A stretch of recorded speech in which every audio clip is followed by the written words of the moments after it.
I just wanted to say, Subhanallah and La ilaha illallah.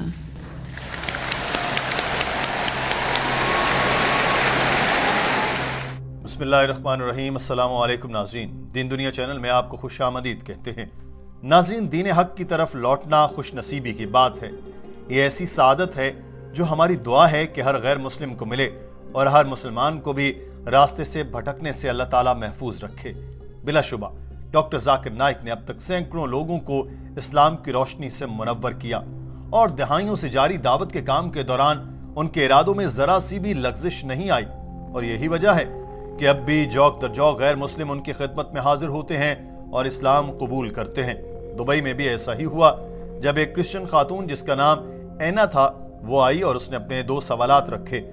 ناظرین، اس کے سوالات بہت چھوٹے سے تھے مگر ڈاکٹر صاحب نے اس تفصیل کے ساتھ اور ہر باریکی کا جواب دیا کہ سننے والی اس خاتون نے دل و دماغ سے قبول کر لیا کہ جو بھی آپ کہہ رہے ہیں وہ سچ ہی ہے. اور صرف 2 سوالوں کے جواب لینے کے بعد اینا نامی اس خاتون نے اسلام قبول کر لیا. ناظرین، آپ کو اس خاتون کے پہلے سوال سناتے ہیں، پھر ڈاکٹر ذاکر نائک صاحب کا جواب سناتے ہیں. انگریزی زبان میں ہونے والی اس گفتگو کو تمام سننے والوں کی سہولت کے لیے ہم اردو اور ہندی میں ترجمے کے ساتھ پیش کر رہے ہیں. ناظرین، اینا نے مائک پر آ کر کہا کہ میرے 2 سوالات ہیں جن کے جواب مجھے نہیں ملے. پہلا تو یہ کہ ان غیر مسلموں کو کیا ہوتا ہے جن کو کبھی اسلام کی دعوت ہی نہیں ملی، اور دوسرا سوال ہے کہ کیا حضرت عیسیٰ کے معجزات حضرت محمد صلی اللہ علیہ وسلم سے بڑے ہیں؟ Hi, my name is Anna. I want to ask, what happens to non-Muslims who have never been exposed to Islam? And what if a non-Muslim says that the miracles of Jesus are bigger than the ones that Muhammad performed? Doctor Zakir Naik نے کہا کہ مجھے نہیں لگتا کہ کسی کو اسلام کے بارے میں پتہ ہی نہ ہو یا کسی کو اسلام کی دعوت نہ ملی ہو. آج سے 50 سال پہلے اگر آپ یہ سوال کرتی تو شاید میں کہتا کہ صحیح کہہ رہی ہیں، مگر آج کل سائنس اور ٹیکنالوجی کا دور ہے اور اس دور میں ممکن نہیں کہ کسی کو اسلام کے بارے میں پتہ نہ ہو. میڈیا تو ہر وقت اسلام کے بارے میں بتاتا رہتا ہے، چاہے وہ منفی باتیں ہی ہوتی ہیں. اسلام دہشت گردی کا مذہب ہے، اسلام جبر کا دین ہے، اسلام میں عورتوں کو دبایا جاتا ہے، حقوق نہیں دیے جاتے، جو بالکل غلط ہے. تو سوال یہ ہو سکتا ہے کہ اسلام کے بارے میں درست معلومات نہ ملی ہوں. قرآن پاک میں سورہ حجرات میں لکھا ہے کہ جب کسی چیز کی خبر ملے تو اس کو آگے پھیلانے سے پہلے اس کی صحیح ہونے کی تصدیق کرنی چاہیے. اگر کوئی شخص جنگلوں میں رہتا ہے یا کسی ایسی جگہ پر جہاں کوئی جدید سہولتیں نہیں ہیں تو ہو سکتا ہے کہ اس کو اسلام کی خبر نہ ملے. اس صورت میں تو پہلے مسلمانوں کی ذمہ داری ہے کہ اسلام کا پیغام لوگوں تک پہنچائیں. اللہ قرآن پاک میں فرماتا ہے کہ ان قریب ہم اپنی نشانیاں انہیں دنیا میں دکھائیں گے اور خود ان کے نفس میں یہاں تک کہ ان پر واضح ہو جائے گا کہ وہی حق ہے. اللہ تعالیٰ نے یہ ذمہ بھی لیا ہے کہ وہ ہر ایک کو نشانی دکھائے گا، چاہے وہ مسلمان ملک میں ہو یا غیر مسلمان ملک میں. نشانیاں یہاں تک ہوں گی کہ انہیں پتہ چل جائے گا کہ سچ کیا ہے. ڈاکٹر صاحب نے ایک سروے سے متعلق بتایا کہ جو 1950 میں ہوا تھا یہ 2 قبائل کا تھا جو 1950 تک جدید دنیا کے ساتھ ہم آہنگ نہیں تھے. جب وہاں ریسرچ کی گئی ان کی زندگی گزارنے کا طریقہ کیا ہے تو معلوم ہوا کہ یہ دونوں قبیلے یقین کرتے تھے کہ ایک خدا ہے، وہ اکیلا ہی عبادت کے لائق ہے، وہ رکوع اور سجدے کرتے تھے. تو یہ سارا کچھ اسلامی تعلیمات کے مطابق تھا، بس اس کا نام اسلام نہیں تھا. حضرت محمد صلی اللہ علیہ وسلم نے فرمایا کہ ہر بچہ دین فطرت پر پیدا ہوتا ہے، وہ مسلمان ہوتا ہے، اور مسلمان ہونے کا مطلب یہ ہے کہ اپنی منشا کو اللہ کی مرضی پر چھوڑ دینا. بعد میں جب وہ بڑا ہوتا ہے تو وہ والدین، اساتذہ، رشتہ داروں سے متاثر ہو کر راستے سے بھٹک سکتا ہے. جب کوئی شخص اسلام قبول کرتا ہے تو اس کے لیے لفظ اسلام قبول کرنا ٹھیک نہیں، بلکہ کہنا چاہیے کہ وہ اسلام کی طرف واپس آ گیا کیونکہ کچھ وجوہات کی بنا پر بھٹک گیا تھا. ڈاکٹر صاحب نے مثال دیتے ہوئے کہا کہ ہندو، عیسائی اور مسلمان 3 بچوں کو جب وہ پیدا ہوں تو ان کو اکیلے اکیلے بڑا کریں جہاں بیرونی دنیا کی کوئی رسائی نہ ہو.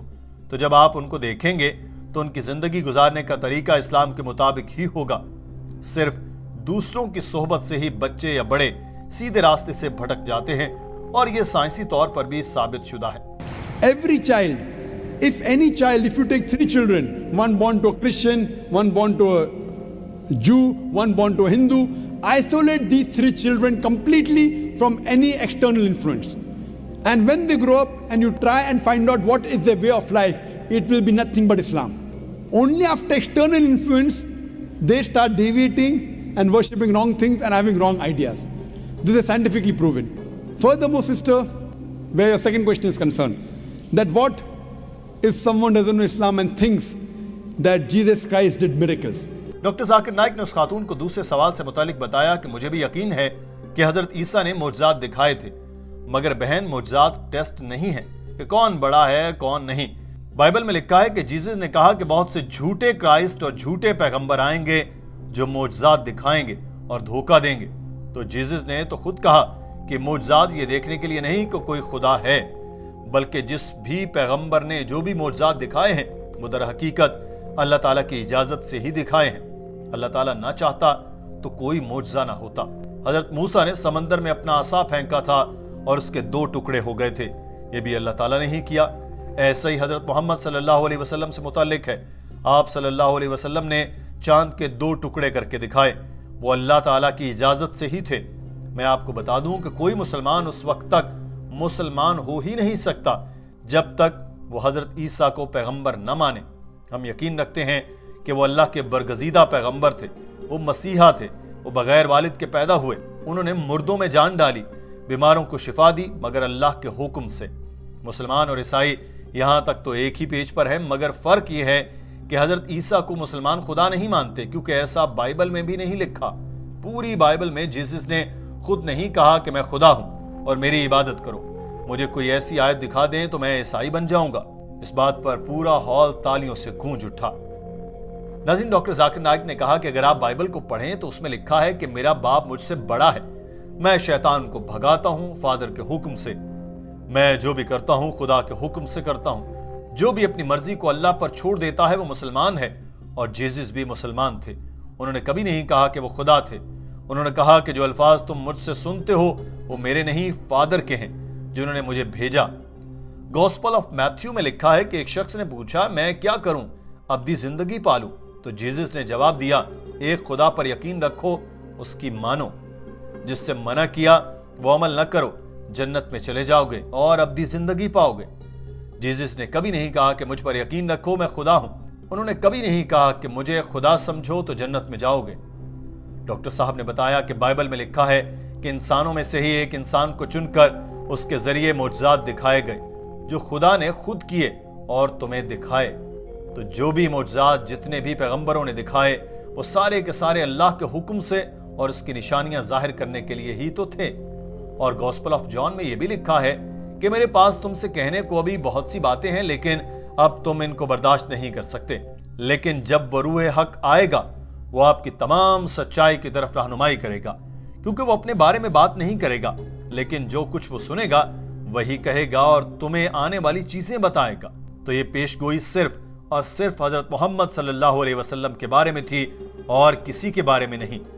ڈاکٹر صاحب نے اس خاتون سے کہا کہ بہن اگر آپ سچی عیسائی ہیں تو آپ کو جیزس کی باتوں پر عمل کرنا چاہیے۔ ڈاکٹر صاحب کے یہ کہتے ہی اس خاتون کے چہرے پر مسکراہٹ آ گئی۔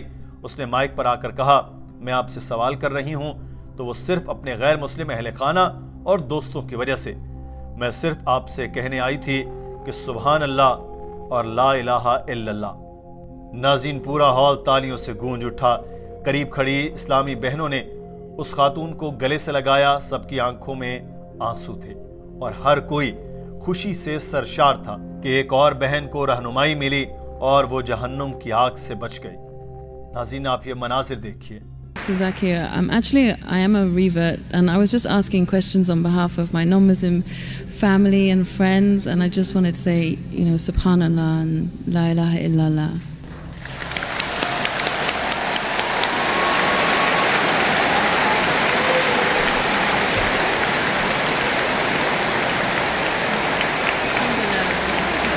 That's why I said you have to say what you have to say.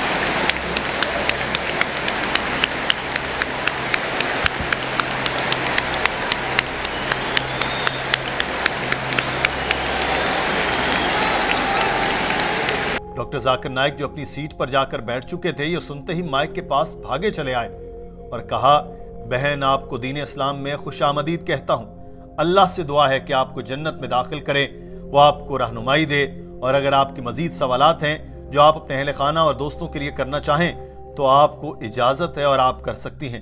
اگر آپ کے جو بھی سوالات ہیں میں ان کے جواب بخوشی دوں گا۔ ہماری دعوت سینٹر بھی آپ کو پوری مدد کرے گی۔ اس خاتون نے اشارے سے بتایا کہ اس کے اور کوئی سوال نہیں۔ ڈاکٹر صاحب اپنی سیٹ پر جا کر بیٹھے مگر ہال میں تالیوں کی گونج کئی منٹ تک برقرار رہی۔ ناظرین، اس خوبصورت ویڈیو کے بارے میں آپ کی رائے کیا ہے؟ کمنٹ سیکشن میں ضرور آگاہ کیجیے گا۔ اپنا خیال رکھیے۔ اللہ حافظ۔